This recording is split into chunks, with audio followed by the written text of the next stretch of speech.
The great hall of the Galactic Hegemony Council stretched for miles in every direction. Its walls were made of living crystal that had grown for thousands of years. Light from distant stars passed through the ceiling and painted everything in soft colors. This was the heart of the known galaxy. This was where the 12 elder races gathered to rule over all living things. Ambassador Vorathkiel stood at the center of the hall. His body was made of crystal, like the walls around him. Light moved through him and broke into rainbows. He was old, very old. He had watched 300 species kneel before this council. He had seen empires rise and fall. He had delivered the sacred words of the tribute decree more times than he could remember. That today would be no different.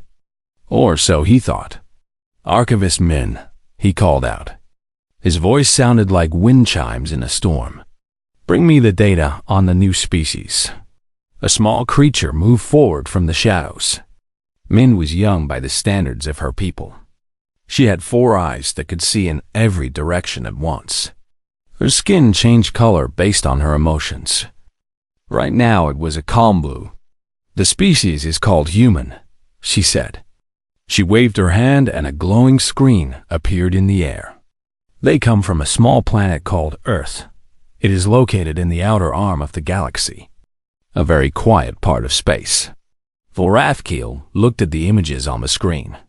He saw creatures with 2 arms and 2 legs. They had soft skin and no natural weapons. No claws, no armor, no poison. They looked weak. How long have they had space travel? He asked. They achieved faster than light travel about 40 of their years ago, Min replied. That is very recent by our standards. And their technology? Primitive.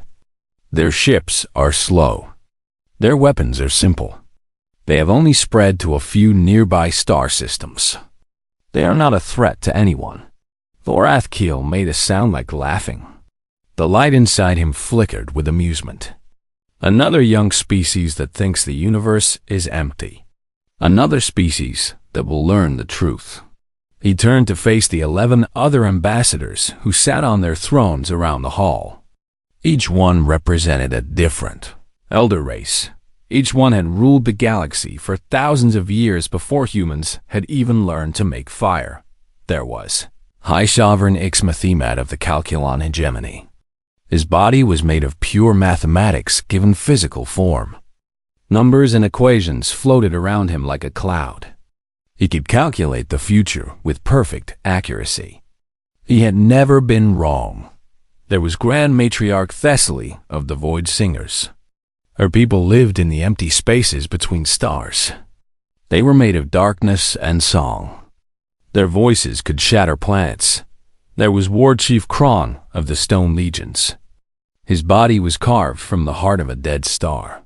He had fought in 10,000 battles and never lost. All 12 races had one thing in common. They had conquered the galaxy long ago.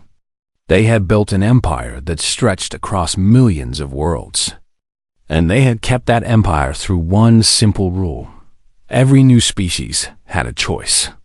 Pay tribute or be destroyed. The tribute was not small. 60% of all resources. Millions of living beings for labor. Complete surrender of all weapons. Total obedience to the council. No species had ever refused. Why would they? The council had ships that could crack planets in half. They had weapons that could make stars explode. They had armies that numbered in the trillions. Fighting them was not brave. It was suicide. And so every species knelt. Every species paid. Every species learned their place in the galaxy. Prepare the tribute decree, Vorathkiel said. We will send it to Earth immediately. Min's skin flickered to a light yellow. This meant she was curious about something. Ambassador, I have been reading more about these humans. They have a very strange history. All young species have strange histories. They fight among themselves. They make wars over nothing. They are children playing with dangerous toys. It is always the same. Yes, But these humans are different. They have fought more wars than any species I have ever studied. They have invented more ways to kill each other than I thought possible. And they have a concept that I do not understand. What concept? Min pulled up more data on the screen. They call it dying on your feet. It means they would rather die fighting than live as slaves. They have done this many times in their history. They have thrown themselves into battles they could not win. They have destroyed their own cities rather than let enemies take them. They seem to value something called freedom more than their own lives. Lorathkiel waved his crystal hand in dismissal. Pretty words. All species say such things before they face real power. Then they learn. Then they kneel. These humans will be no different. I hope you are right, Ambassador. I am always right. I have done this 300 times. Prepare the decree. Min bowed and began the sacred work. She wrote the words that had been written 1,000 times before. She listed the demands that no species could refuse. She prepared the message that would change Earth forever. Across the Great Hall, High Sovereign Ixmathimat ran his calculations. The numbers were clear. Humanity had no chance. Their fleet was small. Their weapons were weak. Their planet was alone. By every measure that mattered, they would surrender within days of receiving the decree.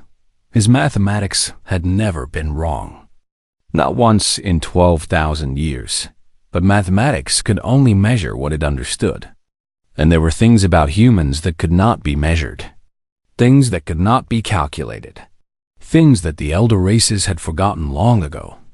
Things like pride. Things like stubbornness. Things like the burning need to be free. The decree was finished. The message was sent. Across the vast emptiness of space, it traveled toward a small blue planet where 7 billion humans went about their daily lives. They did not know that their world had been found. They did not know that an empire wanted to enslave them. They did not know that everything was about to change. But when they found out, they would do something that no species had ever done before. They would say no, and the galaxy would never be the same again. The message arrived on a Tuesday morning. Sarah Chun was making breakfast for her children when her phone began to glow with strange symbols. Across the street, her neighbor stepped outside to see why his car was playing music he had never heard before. In Tokyo, millions of screens in the city center all showed the same image at once. In London, Big Ben's clock face flickered and changed. In New York, Times Square went dark for 3 seconds before lighting up with alien words. Every device on Earth received the same message at the same moment. The message was translated perfectly into every human language.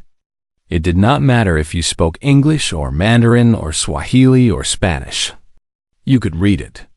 You could understand it. And what you understood made your blood run cold. The message introduced the Galactic Hegemony Council. It explained that Earth was inside their territory. It said that humans had been watched for many years. And then it listed its demands. 60% of all minerals and resources would be taken each year. 20 million humans would be collected for labor in distant star systems. All weapons would be destroyed within 1 year. All governments would obey the council without question. At the bottom of the message was a simple question. What is humanity's response? A timer appeared below the question. 72 hours. 3 days. That was how long humanity had to answer. The world exploded into chaos. In Washington, the president called an emergency meeting. In Moscow, generals screamed at each other about military options. In Beijing, scientists worked without sleep to trace where the message came from. In every country on Earth, people panicked. They ran to stores to buy food and water. They held their families close. They looked up at the sky and wondered what was coming. Admiral Chun Wei-lin did not panic. She sat in the command center of the United Earth Defense Coalition. This was a secret organization that most people did not know existed. For 40 years, since humanity first traveled faster than light, the coalition had prepared for this day. They had known that the galaxy was not empty. They had known that something was out there.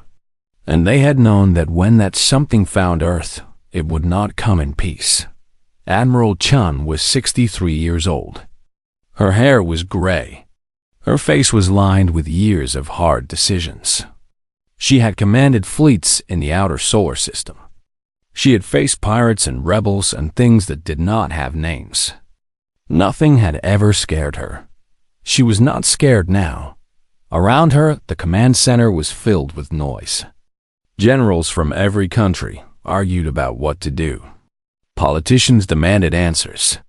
Scientists showed data about the alien transmission. Everyone was talking. Nobody was listening. "We have to negotiate," said the Secretary General of the United Nations. He was sweating through his expensive suit. "We have to buy time.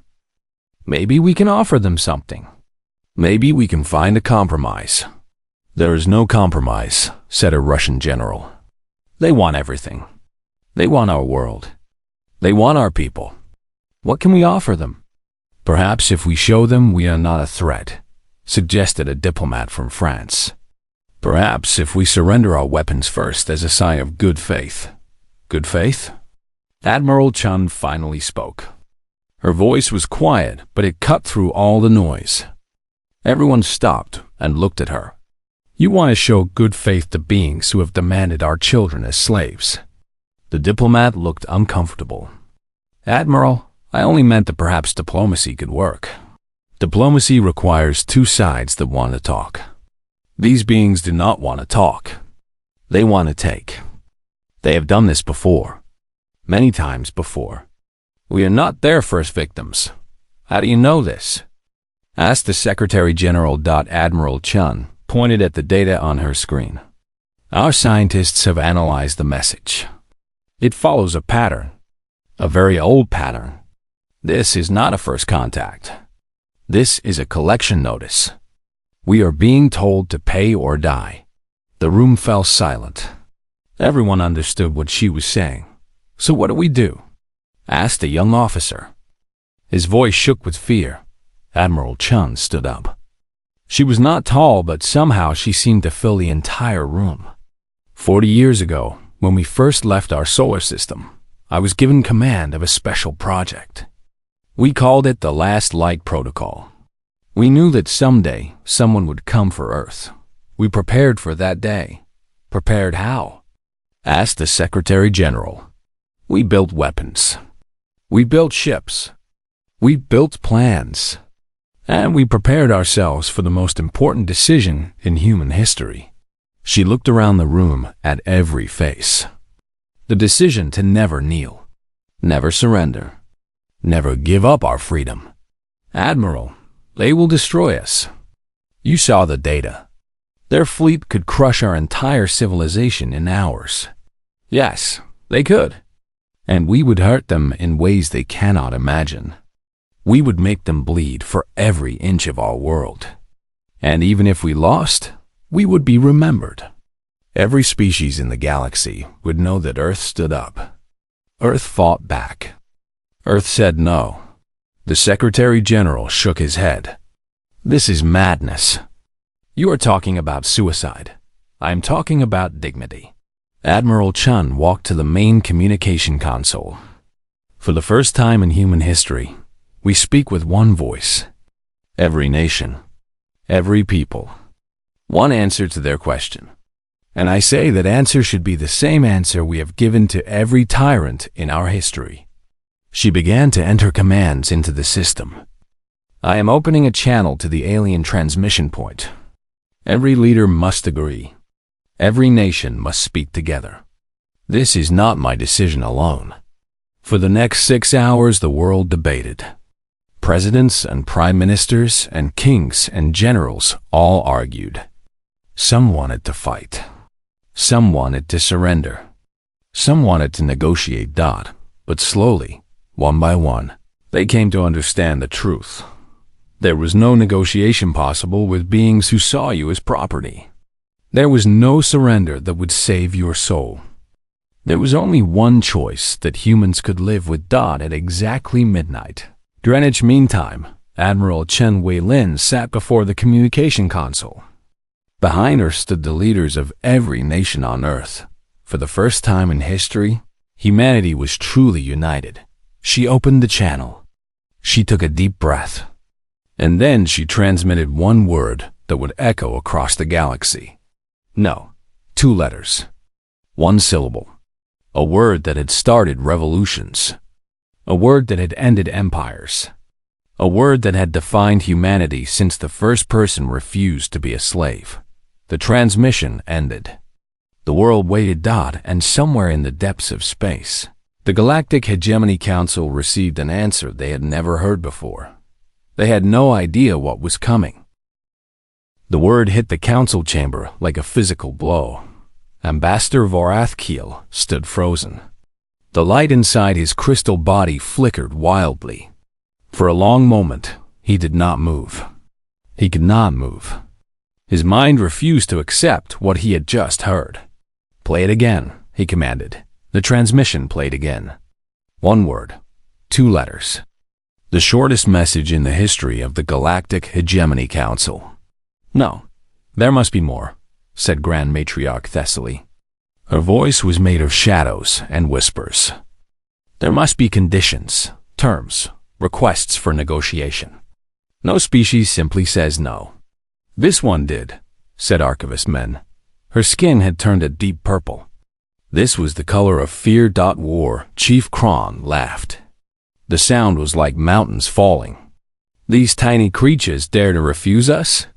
Then we will crush them. We will turn their planet to dust. We will erase them from existence. This is not a problem. This is an annoyance. Wait." High Sovereign Ixmathimet held up a hand made of equations. Numbers swirled around him faster than before. "Before we act, I want to understand. In 12,000 cycles, no species has refused us. Not one.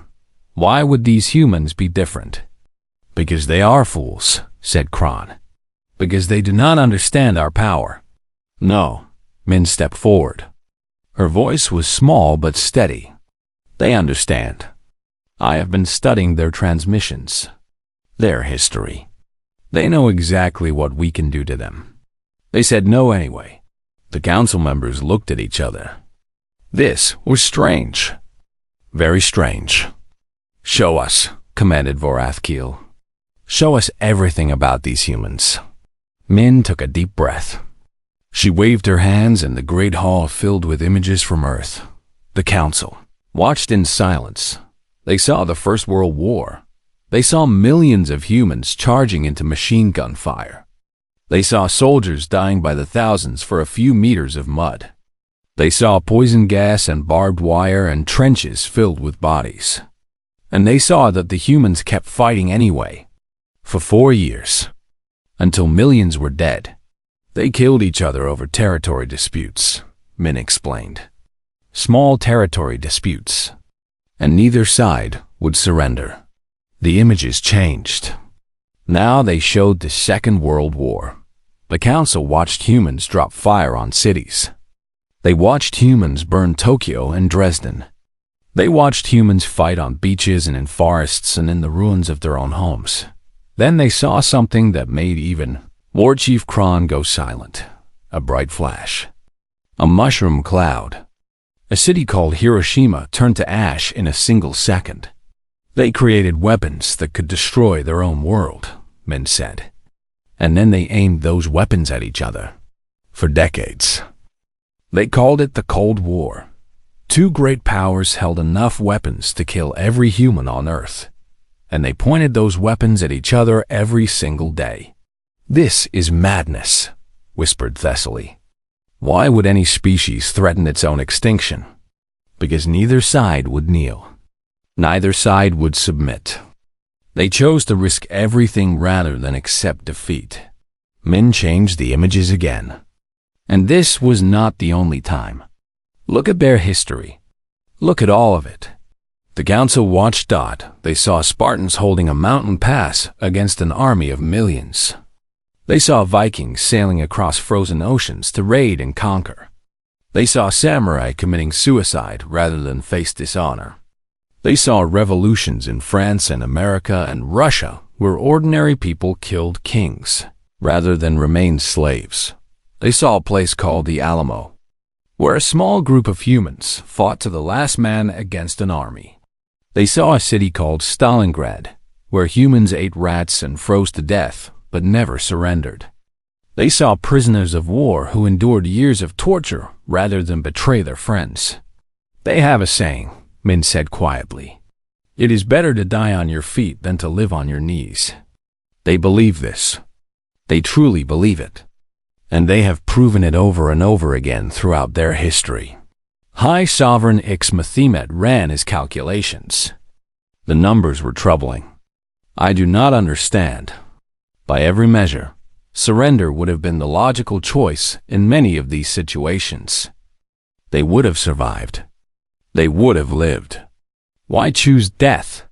Because survival is not their highest value, Min replied. Freedom is. Pride is. They would rather die free than live as slaves. This is not logic.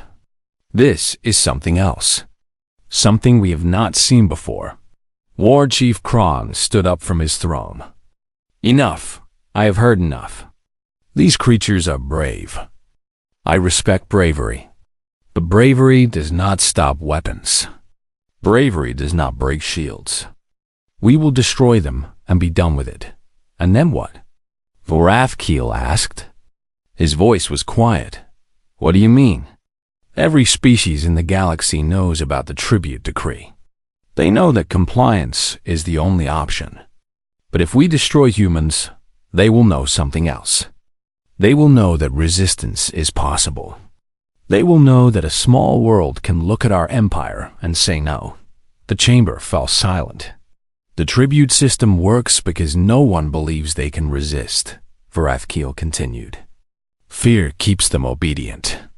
But fear only works if there is no hope. What happens when we create hope? What happens when 1 billion enslaved worlds hear about the species that refuse to kneel? Min pulled up more data. There is something else you should know. We intercepted a second transmission from Earth. It was sent 12 hours after their refusal. Show us, commanded Ixmathimet. The transmission appeared in the air. It contained star charts. Detailed star charts. Charts that showed the locations of hegemony military bases. Charts that showed patrol routes. Charts that showed the home worlds of every elder race. They have been watching us, Min said. For 40 years they have been preparing for this moment. They knew we would come someday. And they prepared. The message from Earth continued. It listed weapons that humans had built. Weapons designed not to win a war, but to cause maximum damage in defeat. Weapons aimed at civilian populations. Weapons aimed at homeworlds. Weapons that would turn victory into ashes. At the bottom of the message was a simple statement. We know where you live. We know where your children sleep. Come and take your tribute. We will be waiting. And when we are done, if anything remains of us, we are coming for you. Not for victory. Just to make sure you never do this to anyone else again. You have 72 hours to leave our solar system. This is not a negotiation. This is a promise. The council stared at the message in horror. They are insane, whispered Thessaly. No, said Min. Her 4 eyes were wide with something that might have been respect. They are human. And for the first time in 12,000 cycles, I think we may have made a terrible mistake. The greatest empire in the galaxy had demanded tribute from Earth, and Earth had told them to come and take it. High Sovereign Ixmathimet had not slept in 3 days. This was unusual. His species did not need much sleep, but they did need some. Yet he could not rest. Every time he closed his eyes, he saw the numbers. And the numbers were wrong. They had to be wrong. He ran the calculations again for the 17,000th time. The result was the same. Impossible, he whispered to himself. This is impossible. The door to his private chamber opened. Archivist Min entered. Her skin was pale gray now. This was the color of exhaustion and stress. You called for me, High Sovereign? Yes, I need you to check my work. I must be making an error somewhere. Min looked at the equations floating in the air around him. They were beautiful and terrible. They showed every possible outcome of a war with Earth. Every battle. Every strategy. Every result. I have run these same calculations, she said quietly. I got the same answers. Then explain them to me. Because they make no sense. Ixmethimat gestured, and the equations rearranged themselves into simple images. Look, we have 3,000 warships. They have 47. We have weapons that can crack planets. They have missiles and lasers that would not scratch our shields. By every measure, we win. We win easily. We win completely. Yes, Min agreed. But the calculations also show something else. The images changed. If we attack, they will not defend their planet. They will attack ours. They have already aimed long-range weapons at 17 of our core worlds. Their targeting systems are creative. They use comets, asteroids, their own ships loaded with explosives. Anything that moves fast enough to cause damage. The Scorched Earth Doctrine, said Min. I read about it in their history. When they cannot win, they destroy everything so the enemy gains nothing. It is worse than that. Ixmathimat pulled up more data. They have sleeper ships. Small vessels hidden in asteroid fields throughout our territory. We have found 12 so far. There may be hundreds more. Each one carries weapons and crew. If we destroy Earth, these ships will activate. They will spend years hunting our civilian targets. They will never stop. Never surrender. Never negotiate. Min nodded slowly. The humans have a word for this. Revenge. I know this word. Other species have it too. But other species use revenge in proportion. You hurt me. I hurt you back equally. Humans do not think this way. Their revenge has no limit. No endpoint. They will spend their entire lives hunting enemies. They will teach their children to continue the hunt. They will sacrifice everything for it. Their history confirms this. Feuds that lasted centuries. Wars that continued long after the original cause was forgotten. They are very good at holding on to anger. Ixmathimat made a sound like frustration. This is what breaks my calculations. I can model rational behavior. I can predict species that want to survive. But humans do not want to survive. They want to win. And if they cannot win, they want to make sure their enemies lose too. The door opened again. Ambassador Varathkeel entered. His crystal body was dim. He looked tired and old. The council is gathering, he said. War Chief Kron is demanding immediate attack. He says we look weak. Does he understand what an attack will cost us? Asked Ixmathimat. He does not care. He says honor demands action. He says we cannot let a primitive species defy us. Min made a small sound. The humans also have a concept of honor. It has led them into many wars they could not win. Perhaps Kron and the humans are not so different. Varathkeel looked at her sharply. But he did not argue. The three of them walked to the great council chamber. The other 9 ambassadors were already there. The room was filled with tension. War Chief Kron stood in the center, his stone body glowing with angry heat.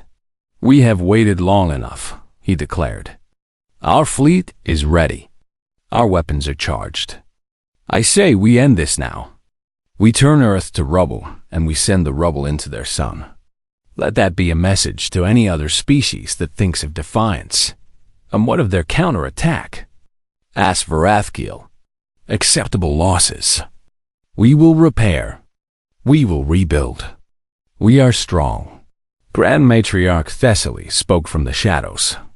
My home world is on their target list. My children are there. My grandchildren. You ask me to accept their deaths? I ask you to accept victory. Nothing comes without cost. This is not cost. This is suicide. You saw their weapons. You saw their plans.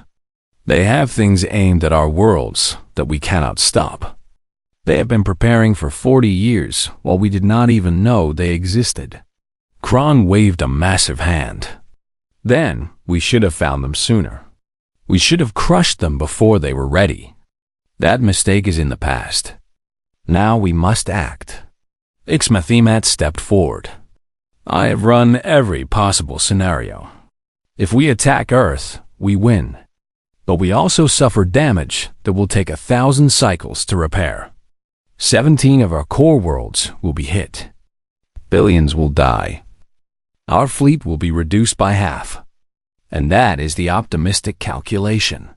And the pessimistic one? Some of their sleeper ships escape. They spend the next century attacking our trade routes. Our economy collapses. Other species see our weakness. They rebel. The hegemony falls apart. The chamber fell silent. You are saying we cannot attack, said Kron. His voice was dangerous. I am saying attack has a cost. A very high cost. Perhaps too high. Then what do you suggest? We let them go? We show the galaxy that defiance is rewarded? That is also a kind of death. The death of everything we have built. Varathkiel raised his hand. There may be another option. I have been studying human communication patterns. They respond to certain things, respect, recognition. They value what they call dignity. You want to negotiate with them? Kron sounded disgusted. I want to survive. I want the hegemony to survive. If that means talking to humans instead of killing them, I will talk. Thessaly moved forward into the light. I support Varathkiel. War with humans will hurt us badly, perhaps fatally. We should find another way. One by one, the other ambassadors spoke. The vote was close. Kron and 3 others wanted war. Varathkiel and 4 others wanted negotiation. The remaining ambassadors were undecided. Finally, High Sovereign Ixmathimat raised his hand. I have one more piece of data to share. Our scouts at the edge of the human solar system report unusual activity. The humans are not preparing to defend. They are preparing to attack. Their ships are aimed outward. Their weapons are charging. They are not waiting for us to come to them. They would attack us? Kron sounded almost impressed. With 47 ships against 3,000? Yes, because they do not care if they die. They only care that we remember them, that everyone remembers them, that 1,000 years from now, species will tell stories about the humans who faced the hegemony and did not blink. Ixmathimat looked around the chamber. We have never faced an enemy like this. We have never faced a species that values death over submission. I do not know how to calculate victory against such an enemy. And for the first time in 12,000 cycles, I am afraid. The chamber was silent for a long time. Then War Chief Kron sat down. The heat faded from his body. Tell me about this negotiation, he said quietly. Tell me how we survive this. And in the darkness of space, 47 human ships waited, ready to die, ready to kill, ready to show the galaxy what freedom was worth. The hegemony fleet arrived at the edge of the solar system on the 71st hour. Admiral Chen Wei-Lin stood on the bridge of the ESS Defiance. It was not a beautiful ship. It had been built quickly from whatever materials were available. Parts of it were welded together. Parts of it were held by faith and stubbornness. But it worked. And it was aimed at the enemy. Through the window, she could see them. 3,000 alien warships. Each one was larger than any vessel humanity had ever built.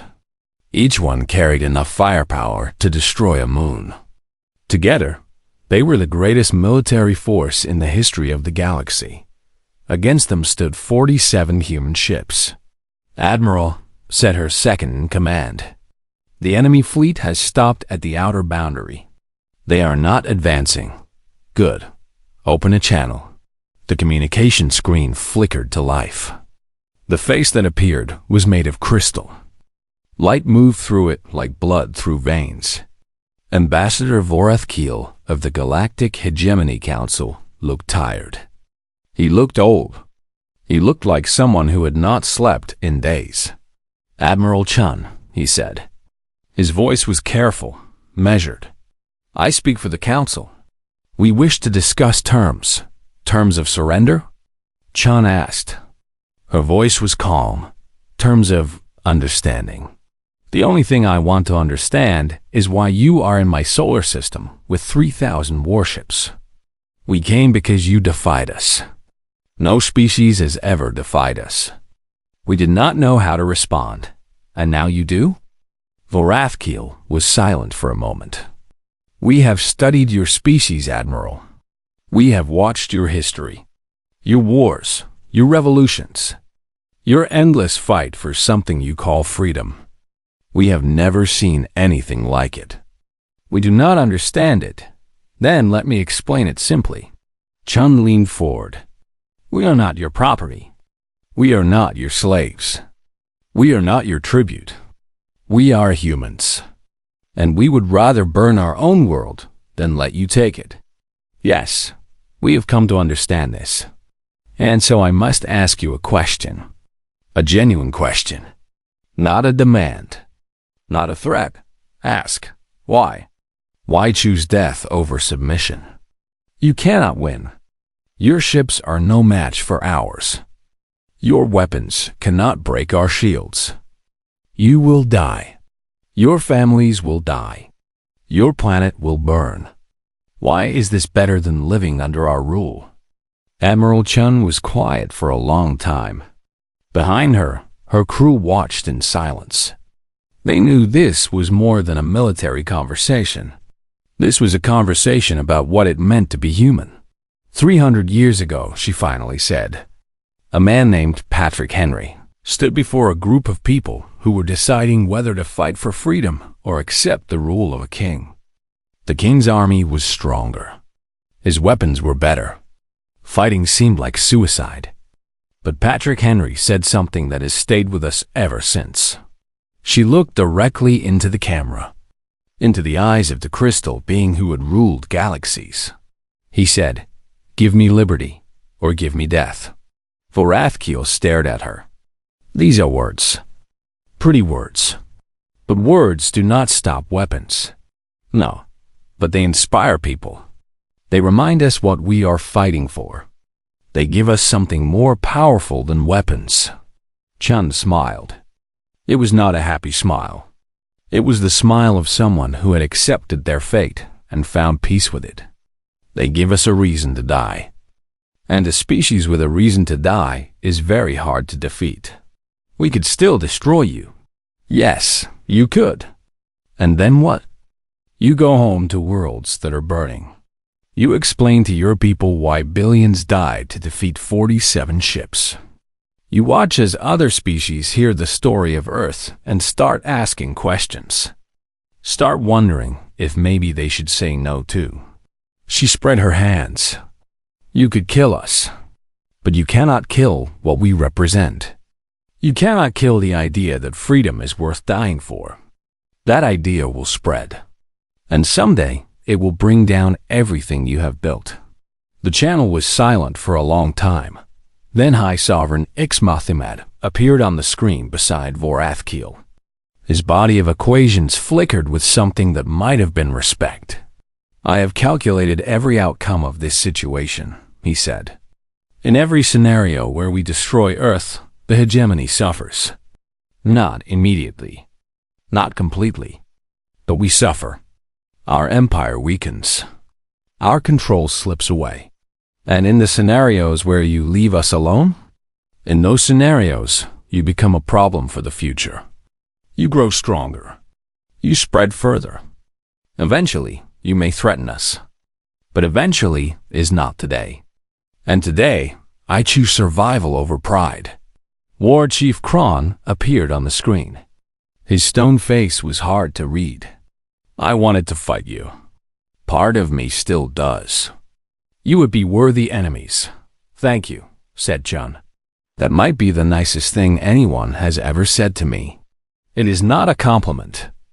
It is a warning. We are leaving today. But we will not forget you. We will watch you. And if you ever become a true threat, we will return. We'll be ready. I believe you will. Kron almost seemed to smile. Fight well, human. Die well. Wherever your path leads you. The screens went dark. And then, slowly, the 3,000 warships of the galactic hegemony began to turn. One by one, they powered up their engines.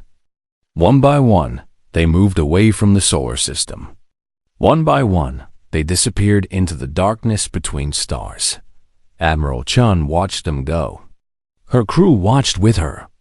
Nobody spoke. Nobody cheered. There would be time for celebration later. Right now, they could only stare at the impossible thing that had just happened. They had won.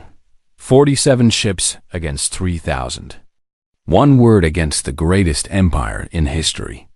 Somehow, impossibly, they had won. Her second-in-command spoke quietly. Admiral, what do we do now? Chun turned away from the window. Her eyes were bright with tears she would never admit to. Now we build. We build more ships. We build more weapons. We build alliances with other species who want to be free. And we wait. Wait for what? For them to come back. Or for their empire to fall. Whichever comes first. She straightened her uniform and walked toward the door. Also, I need coffee. That was very stressful. 50 years passed.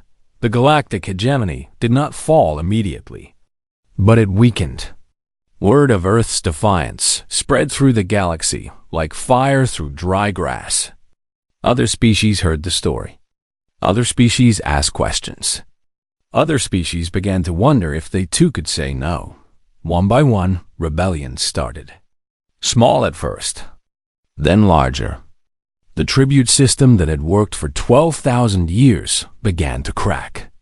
The fear that had kept billions obedient began to fade. When the hegemony finally collapsed, it was not with a great war. It was with a whisper. A million small acts of defiance. A billion people saying the same word that Earth had said all those years ago. In its place rose the Galactic Free Assembly. A union of equals. A gathering of species who had chosen freedom over safety. They invited humanity to join. Ambassador Chen Wei-Lin stood before the assembly. She was old now. Her grandmother had been the admiral who had faced the hegemony fleet. Her mother had been the diplomat who had negotiated humanity's first trade agreements with rebel species. And now she would complete the work her family had started. We are honored to join the assembly, she said. But we have one condition. The gathered species listened. Some of them had fought beside humans. Some had been inspired by humans. All of them knew what humans were capable of. No tributes. No empires. No masters. Ever again. The galaxy will be free. Or we will burn it down and start over. There was silence. Then there was cheering. 1,000 different species, making 1,000 different sounds of joy. Ambassador Chen smiled. She thought of her grandmother standing on the bridge of a ship held together with welding scars and stubbornness. She thought of a single word transmitted across the darkness of space. She thought of all the people who had died to make this moment possible. We did it, she whispered. We actually did it. And humanity took its place among the stars. Not as conquerors, not as slaves, but as equals, as leaders, as the species that had taught the galaxy how to say no. As humans, The end.